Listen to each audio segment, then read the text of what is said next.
is great to see you. It's so good to see you too. How have you been? I've been fantastic. I'm excited about today. This is really going to be a really great day, a really great discussion with Candice. Totally. So I'm going to do a little intro and then we're going to start talking to Candice. All right. So we have Candice Jackson Long, who is an award-winning marketing strategist, global speaker, and founder of CJL Consulting Group. She helps visionaries and underrepresented founders find their voice and elevate their brand through innovative strategies that turn purpose into profit and profit into generational wealth and community impact. And with more than a decade of experience spanning entertainment, tourism, education, edtech, luxury, travel, healthcare, and nonprofit, that's a lot. Candice empowers leaders from startups to Fortune 500 to align branding, business, and faith to create meaningful and sustainable growth. Known for her eye-opening workshops and signature branding framework, Candice is guided by a clear purpose to empower the powerful, which I love. Hi, Candice. Hey, guys. Hey, Hi, Bob. Hey, Candice. Karen. Thank you for having me. Thanks for being here. This is fantastic. And your background is truly diverse, but focused on growth for organizations, being strategic and helping them with their everything from their messaging and marketing to ensuring they're optimizing programs and seeing the big picture. And helping organizations pivot when they need to, right? So what were some of the pivotal decisions that you've made to start the business, to start CJL Consulting? And rather than waiting for the perfect job, you dove in and created it. Tell us mindset shift. Ooh, that's a loaded question. So essentially, some of the decision I made and some of it was made for me in terms of timing. All right. I've always freelanced in addition to working full time, that side hustle life.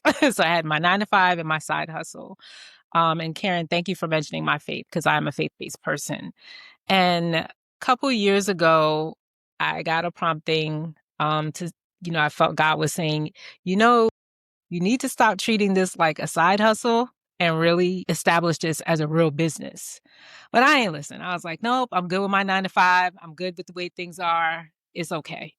So fast forward, I did listen and I started to go through the process of establishing my business as an entity and really taking the time to figure out what is this thing? Like, I have a vast marketing background, so figuring out the specific vertical I wanted to build a marketing agency around was a bit challenging. So at the same time, too, the organization I was with was going through rounds of layoffs. So I knew that at some point I was going to be included in one of those rounds. I just didn't know when. And thankfully, this is why you listen to the promptings. By the time I got laid off, I pretty much did a smooth transition right into full-time in my business. So it was a process. My husband and I, we sat down and I was like, hey, I'm pretty sure I'm going to get laid off. I don't know when, but this time, instead of looking for a job, what if I gave myself a shot and went all in on my business? Instead of trying to pursue a higher, VP or a CMO position, what if I just really gave me a shot? And my husband was very supportive. We did some things with our home finances to make sure that, we could sustain. I knew that I would have a runway between my savings and the severance package and things of that nature. Because I fully intended, I know I'm not going to make any money, but this mortgage still needs to get paid. So let's make sure that's covered. So once we set everything up, I took the leap and I haven't looked back since. Nice. That's amazing. When I was looking at your background in general, I kind of felt like we were twins. So we're going to have to talk after this, right? In terms of our trajectories and things, the different things that kind of motivated us. But that leap into entrepreneurship is a big one, right? So you just talked about your faith. How did your faith position you? In addition to thinking about the future, right? But how did that position you to really feel comfortable and trusting in you, trusting in your higher power, right, to be successful eventually? So here's the thing about faith. You don't have it until it's time to exercise it. So it's not like I went in like, okay, I got all this confidence and faith, time to take the leap. It was, okay, God, this is what you really want me to do. You're just going to have me jump out there. And I had to trust that God will have me. And the way I reaffirm that trust is I look back at the receipts. So all the times that he has gotten me through before and never failed me through all previous layoffs, he has gotten me through before and never failed me. When I have taken risk before, never failed me. So I relied on the track record to give me the confidence and strengthen the faith to take the future steps. The other aspect of that is the spiritual leadership that I'm under. My church is, my pastor says, it's the home for the hungry. So he disciples faith-based people who are in the marketplace. So part of the spiritual teaching is, Jesus is bold. God is bold. You know what I mean? So you have to walk confidently. So it was and still is a daily practice that I literally every day I have a mental mindset routine that helps me to continue to walk this path every day, because entrepreneurship is not for the faint of heart, and you have to get comfortable not knowing what the day will bring. There is no certainty. You have to get comfortable with that. And there's something I'm keying in on what you said. I mean, people worship in different ways, but the underlying aspect of that, when you said, you look back at the receipts, is you're looking back at what you've already done, what you've done well, and how you can capitalize on that. So whether you associate that with whoever your higher power is or just with yourself, that's important to do in order to move forward. But it's also a hard thing to do, right? Because you're always looking for maybe the more difficult path in a sense, right? Because you're always questioning or doubting yourself.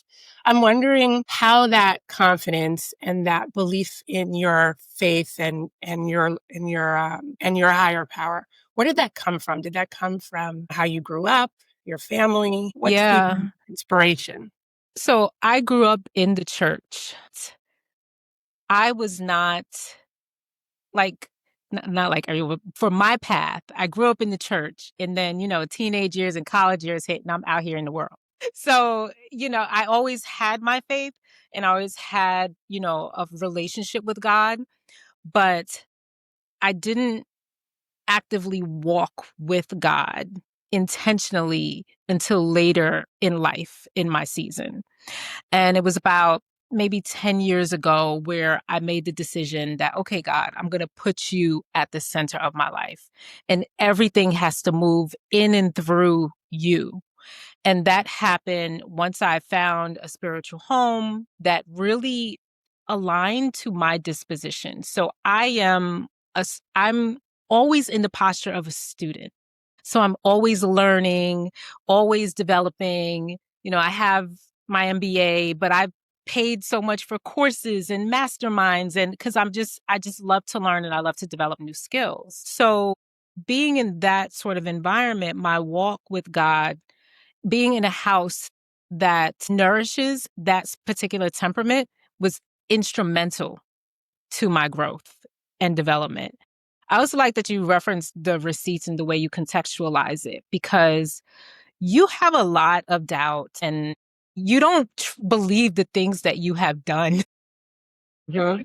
I don't know what it is, but it's just really hard for me to believe it. And I was working with a business coach, one of my first business coaches. I've had many, but my business coach. And one of the activities that she had me do was what she called was the receipts. And I had to literally write down every accomplishment that I had, big to small, whether it's graduating, whether it's the press I got, everything. And when I did that activity, I was floored. I did not see me, because the way I'm wired is, okay, that's done, go to the next thing. High achievers, gift and a curse. You know what I mean? You're always like, okay, that's done, that's the next thing. So to take a moment and pause and reflect like that, gave me an opportunity to see who I am, what I'm capable of, and the value that I bring. And I had to rest on that and also get comfortable with, I'm going to learn because I didn't have what I needed back then when I was doing those things. I'm going to learn. That's great. That's great, Candice.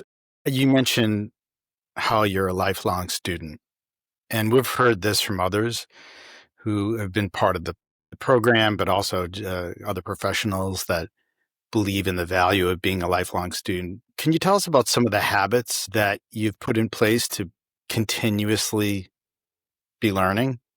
Absolutely. So my daily routine consists of this. As soon as I wake up, I pray. I have my morning devotional. And then when I'm making my breakfast, I listen to this show. It's really great. I'm sorry, another podcast, but it's all about motivational quotes. And so it's like microdosing of you're listening to thought leaders who are just constantly pouring into you. And then through those conversations, through those quotes, or whether through the host, he shares books to read. So I then immediately, whatever book he recommends, I pull up my Audible, make sure I add it to my wish list. So that's like my morning thing. And then I go to the gym. So my gym time, I'm in the gym for about hour, 45 minutes. My gym time is my workout and what I call my praise and worship time. This is all my mindset time. This is all to prepare my mindset for the day, for me to have confidence in showing up as an entrepreneur and running my business each day. It's how I battle those limiting beliefs.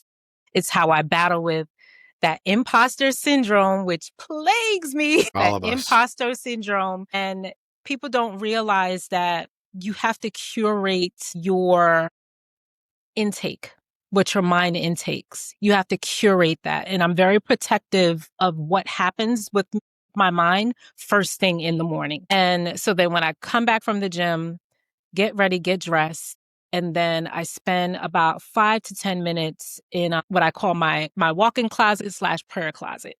And I'm just in there spending dedicated time with God. And then so once that happens, then my day can begin. And usually mentally where I need to be to not just get through the day, but thrive and conquer the day. Because each day is different and each day is challenging. So that, and then I read a lot. I love to read, but I was always a nerd. So I think it served me well. That is so intentional, which I love.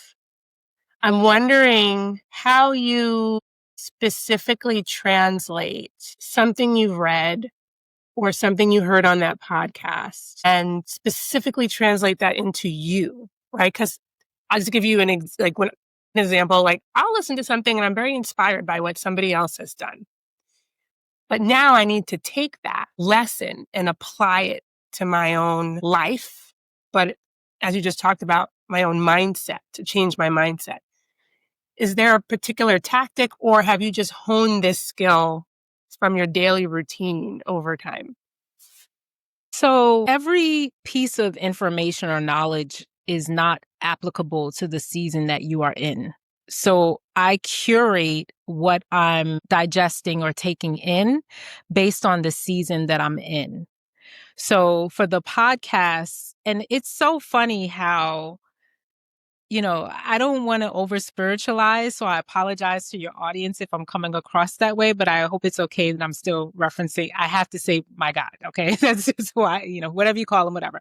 But what I have found is when you chart a path, things start being dropped in your path to help you along the way. So even with the podcast, the motivational quotes and things of that nature, that will align to either something that I'm going through, an emotion that I'm feeling, or something that I am exploring. In terms of the books that I read, so right now I am very focused on wealth building, and understanding how to maximize or multiply and leverage the money that my business is making. Like, how do I leverage this as an investment tool? Where is the next? So that is primarily what I'm consuming right now. And as God does, everything that's in my path is helping me to gain that knowledge because that's the season that I'm in. The other aspect that I do is I have an iPhone. So my notes app and is like my best. I have so many notes in my notes app. And what I do is I have a notes app, a notes page for books where I'm capturing notes and quotes and, tidbits. I do the same for the quotes. If I hear a line or anything, it becomes like my affirmation. So I'm always documenting information or something that resonates with me. So I have something to go back to when I need it. That's fantastic. And you talked about that reflection. I recently was speaking with a neighbor, actually, who went through a pretty significant change in their career. And one of the things that we had talked about a few months ago that he brought up again recently was how having a monthly calendar reflection meeting to reflect on what did I accomplish this month? What should go on my resume? Right. And he started to do that. And it's so much easier than trying to reflect after a year or two on the job. Now, what did I accomplish last year? So I just love and embrace that reflection that you mentioned. I'm kind of curious how this wealth building, what's the advice you would have given the 24-year-old or 22-year-old Candice when it comes to wealth building? And what are the actions, habits, activities that you would have told the younger you to consider? Know the difference between assets and liabilities. Like really understand assets versus liabilities and don't fall into the trappings of liabilities that are disguised as assets. So that is what I would tell myself back then. Can you I give us an really wish I knew it back example? then. Yeah. Can you give us an example of one that you've seen either with others, organizations that you're coaching and helping them crystallize their growth strategies, or even ones for yourself? Like what are the assets and liabilities? Tell us more. Yeah, so I am in the throes of reading Rich Dad Poor Dad, Robert Kiyosaki. And if you read that, he breaks it down beautifully, the difference between assets and liabilities. And I like that he adds two additional words before assets, which is income generating assets. And I think those two words are so important to really understand what an asset is and the function of an asset. It's to generate income.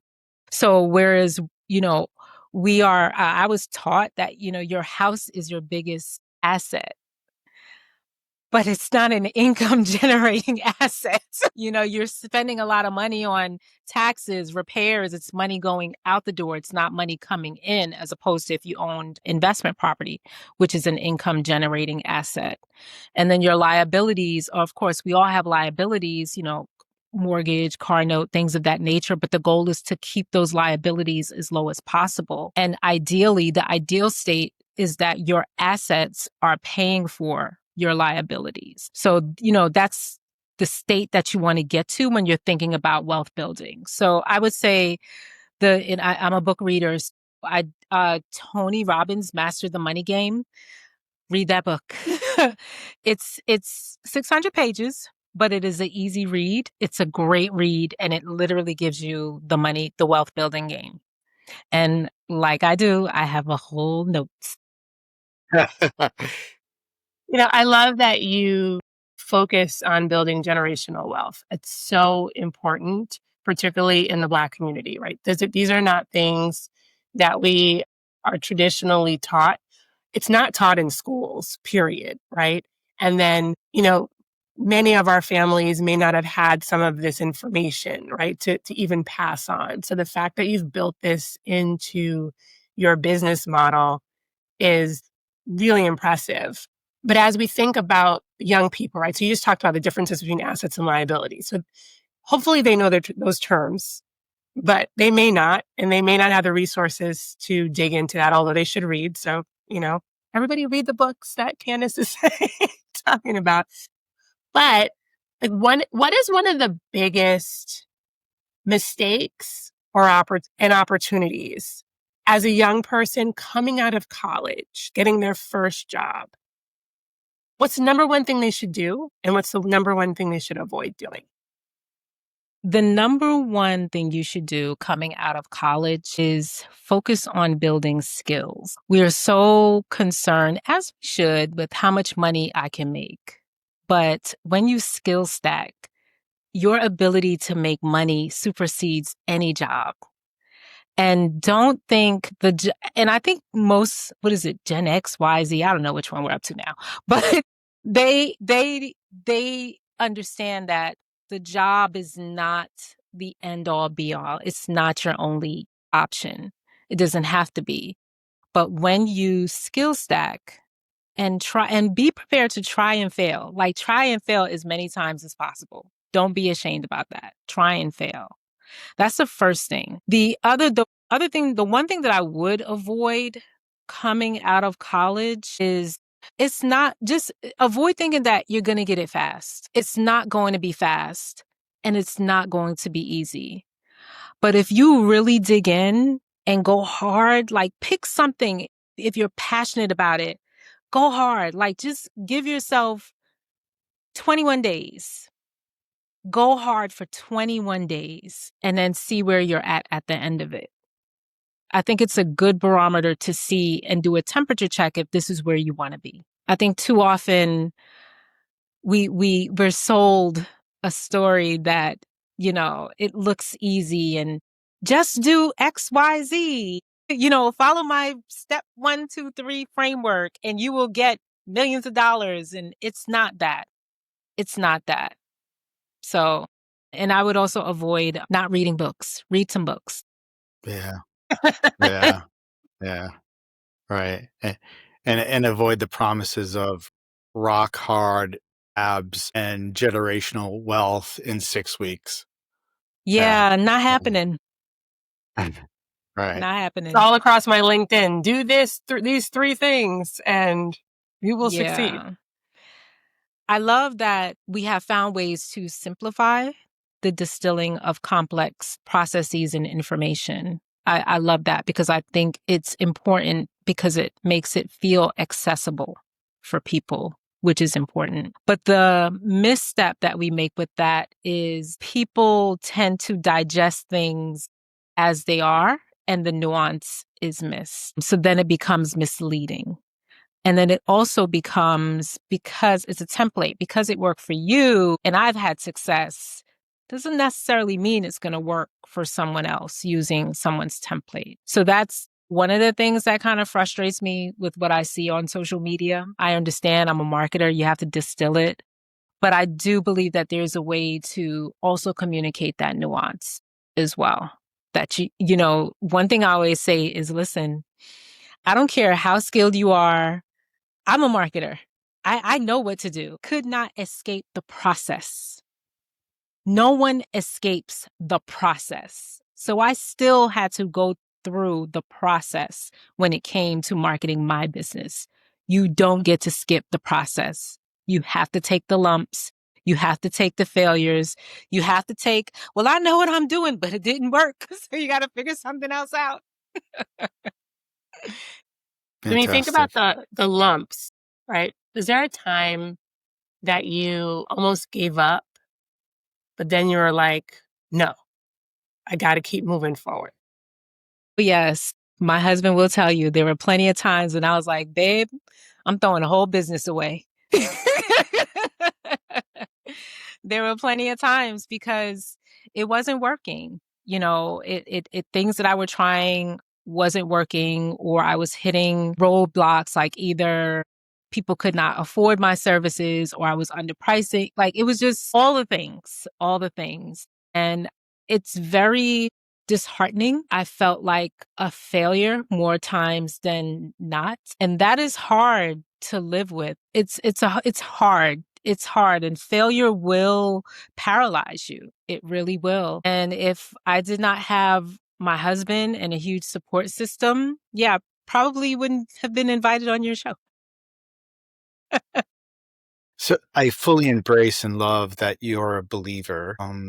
But when you think about others that may or may not believe, can you give us some thoughts or advice around the setbacks and overcoming the setbacks in the journey? And how can young professionals find ways to navigate that and find purpose and navigate those big challenges of either a new job or a change or, a right sizing of an organization? How do you overcome the setbacks in the journey? First, you have to remember who you are. You've been through a lot. You've overcome a lot.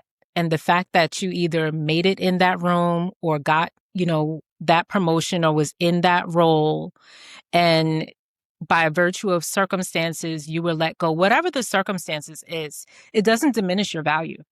You have to remember your value. And it's not about you. It really is business. And even if it was, because I had that experience where I was laid off, and the reason for the layoff just felt it was very personal. It spoke to my character, and there was no basis for that. So once I had to, in that instance, it's all about preserving my self-respect. You're not going to get the privilege of my tears. So I saved that. But once I took some time, I did cry. There's plenty of time. Look, I've had plenty of episodes in the shower crying, broken down. And that's okay. But then I got up and regrouped and had to remember I was in that room, remembered my receipts, what I did. And if I felt that the layoff is going to be the layoff, that's fine. If it's performance, that's fine. If it's, business, that's fine. But you don't know me well enough to speak to my character. That's one thing I can never allow. So once I reconciled that, I took my power back and I was at peace with the layoff. So one of the things that I always say is, it's what you do in the in-between seasons, what I call the waiting season. So when you are in transition, you're in a different season. And my mentor says this all the time: rejection is redirection. But you have to overcome the emotional hurdles first to accept that, So you have to circle back to, again, your value, your worth, remind you how bad you are, so do what makes you feel good, whether it be, if you're a girl, go get your nails done, go and pamper yourself. Cry if you must. Go get your hair cut if you're a dude. Whatever you need to do to remind yourself of the powerful version that you are. And then you get comfortable with, okay, I don't know what this next phase is going to entail, but I know it's going to be good because I'm going to be there. And you just make that decision. The other aspect that I will say is, we all call our faith different things, and that's fine. I believe that no matter what your spiritual disposition is, it's important to be anchored in something deeper than you. So whatever you call it, whatever you resonate with the most, it has to be a deeper reason. Simon Sinek, your why, what is your why? It has to be very, very deep than earning a paycheck or getting a new title or role, because there are many people with those titles with big bank accounts living very empty lives. And I heard someone put it this way. It's no, I'm going to live a rich life with a lot of money. And that's what I'm building. That point is so important. Your purpose, right? Your personal purpose. Why do you exist here on earth? And I think for young people, you're discovering that, right? But you have some semblances of that. You might not be able to articulate it yet, but if you're starting off with the intention of discovering your purpose, then you might be able to realize it sooner. And circling back to what you do, right? Purpose is at the heart of, what you do in terms of branding, whether it's, for a small company, big company, but maybe even for a person. Can you share some tips for young people as they think about developing their personal brand, discovering their why, and how that affects them as they pursue whatever their career journey may be, full-time job, entrepreneurship, whatever may come in the future, because we don't know. Yes. When I was in my early 20s, the biggest question I had is, what is my purpose? What is my purpose? What is my purpose? And I would kind of operate in an existence where I felt a strong pull for something, but I could never define it. I didn't have language. I didn't know what it looked like. And so for many years, it became me sort of chasing my purpose. Fast forward, someone explained purpose. It's like, purpose is what you do. The fact that you are here is purpose fulfilled. So that released a lot of pressure off of like, find your purpose. Purpose is what you do. And purpose is also seasonal as well. So it's very seasonal. It's what you may be doing for a particular season, and that's okay too. Also recognizing that it's all coming together towards something that will, whatever it is that culminates your life to be, whatever that bubbles up to look like. So when I'm working with small businesses or even corporations, the why is one thing that's important, that aligns to why your product or services exist in the first place. But the way you have to answer that question is, what value are you bringing to your customers? The service that you provide, the product that you provide is the vehicle to deliver that value. But if you haven't defined that value, then yes, you will end up competing on price. Yes, no one will buy what you're offering because it's really of no value to them. So I believe that when you are a young person, even though I didn't have this language, this is something that I always did do. I found ways to add value to the communities and the people and even employers I was serving. So if you want to quote unquote find your purpose, be of service, add value to someone. And I promise you through that process, you're going to uncover your skills. You're going to uncover your passions. You're even going to uncover deeper interests that you have, which may or may not culminate into your purpose. When I was doing that, I didn't know I was going to be in branding. I didn't even know what it was at the time. Some of the things that you've said sound like bumper stickers to me. Rejection is redirection. Find your purpose through service. They're wonderful. They're fantastic. I don't know if you can crystallize one for this, but CJL Consulting seems to focus, based on what I've read, seems to focus on serving visionaries and underserved entrepreneurs. In doing that, what have you learned that could be great advice for young professionals that are either looking to be intrapreneurs and launching an idea within a large organization, or want to pursue an entrepreneurial career path and launch a business? What advice do you have for them? And if it's a bumper sticker, extra points. Turn your passion into a problem that you can solve for someone. So the reason why I chose the population that I serve is they are passionate about the communities that they serve, the impact that they're trying to make. And that passion, sometimes it's very hard to monetize and be profitable. So the work that we do is, first of all, for you to have impact, you do need money. For your entity to exist as a business, the whole purpose of a business is to exchange value through money. So first, let's get clear and comfortable about that. The second thing that we get clear and comfortable about is that your vision matters. Your idea matters. It's not stupid. And we don't shrink. Like we lean into our dopeness. Like if you know what I mean? My clients, I like to say my clients, we disrupt markets. That's what we do. And if you're going to do that, you have to be bold and own what you're passionate about. But turning that passion into a problem is the makings of a business model.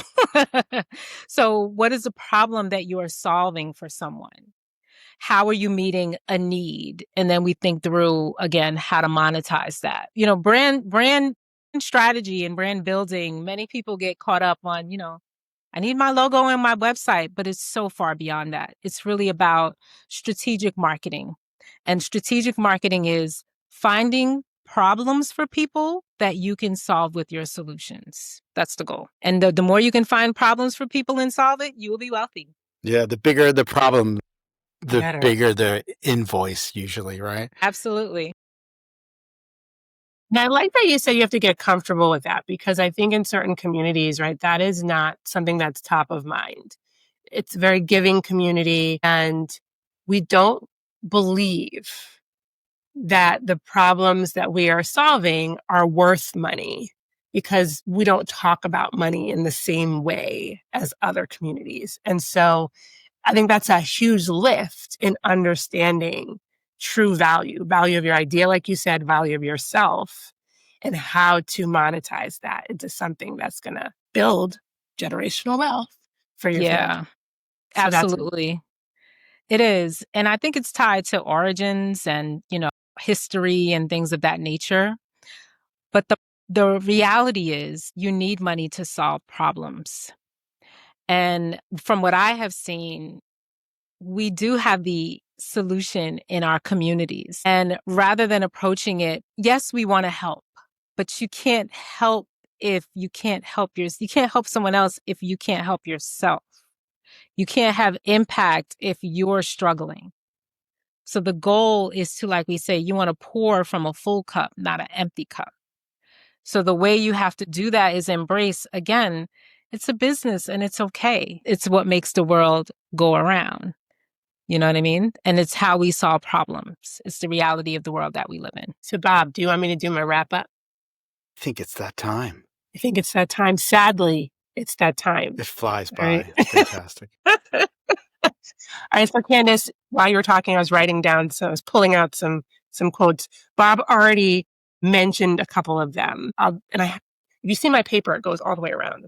So it's too many. I'm just going to pull out a few. So one of the first things you said, which I liked, what if I gave myself a shot and went all in? You was talking about your business, but I think that's just a greater metaphor of just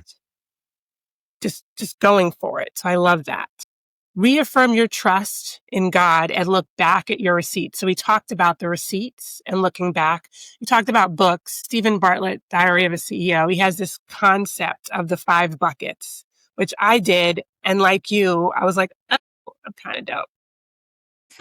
Didn't know that till I wrote it down. Be in the posture of a student. And keep learning and developing new skills. You have to curate what your mind intakes based on the season you are in. That's so incredibly powerful. That's really important, right? and insightful. I made this word up for something that you were saying, and I don't think it's a good word, but like build a resonance library. So I kind of made that up, resonance library, with your affirmations, your quotes, your books, all of those things. That's a good, like, practical thing people can do right now. And go hard for 21 days. I know it's 21 days to build a habit, right? So just go, again, circling back to do it, just doing it. And the last one, there's so many more, but I don't care how skilled you are, no one escapes the process. Yes. So true. Did I miss anything? So I mean, there's so many more, but there's so many more. I also love the advice, and it was folded in there, Karen, about skill stacking, yes, rather than focusing on other shiny, glittery items, especially early in the career. I'd rather work with a great team in an okay job than a great job with an okay team. It's all about who you're working with, what you're doing. And in the world of AI, it could be working with your AI agent. So maybe even more important, make sure you're being careful about the curation of that and the training within that world. But either way, skill stacking is a really powerful concept. And I appreciate you mentioning that today. Thank you guys for having me. This was really, really great. Before we let you escape, how about some rapid fire questions? All right. So if you have an answer, great, make it nice and crisp, or you can tell a story, one or the other. Okay. What was your favorite subject in high school? English. Why? Because I love to read and write. Nice. What was your least favorite subject in high school? Math. Why? Because I used to hate numbers, but as a business owner, I'm very intimate with my numbers. Fantastic. Stack that skill. Okay. That's really important. The numbers, sometimes that's all that matters. What's the best advice you've ever received? There's no failure, only learning. True that. Mhm. We'll all snap now. And is there some advice that you were provided or direction that was given to you that maybe wasn't so great that you're glad you didn't take the advice? What's the worst advice you've ever received? From a retired CEO who told me that I should just stay a secretary instead of starting my own business. Wow. Oof. That's horrible. Really? Wow. Where don't is even call it he advice. now? Let's call them now. Yeah. Welcome. Wow. There's I something there. Yeah. Yeah, I went to, I was early in the journey and went to get advice on my business plan and presented it.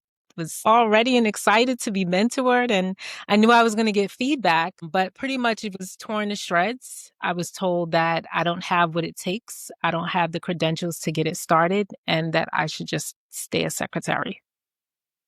I once read that behind every successful entrepreneur was a person that told them their idea was crazy. Yep. Yeah. Yep. Right But at on. least stay focused on the idea and not who you are as a person. Right. Yeah. Although I still think that's poor leadership, because that Absolutely. person could totally lean in and help develop the idea in support of. Yeah. Yeah. Ask a few great questions. Yeah. How- This is why I how do you started make my it better? business, Yeah. because I never wanted anyone to feel that way again. And what I think is maybe the most powerful question, and you actually brought it up today, the why. What's your why? Why do you do what you do? So to loop back from the previous point, I did not want any other business owner, especially business owners who come from the African American community, to feel like how I felt in that room. That statement was a nail in a coffin, and it was meant to break me. And it almost did. It almost did. I never wanted anyone to feel like that. So for me, when I'm working with clients, it's why we don't shrink back. It's why I'm in branding, because the world does need to see how dope you really are, because you are. And also because I am very adamant about my community, the African American community, becoming financially liberated. Economic power is the path to freedom, and we literally have everything we need to make that happen.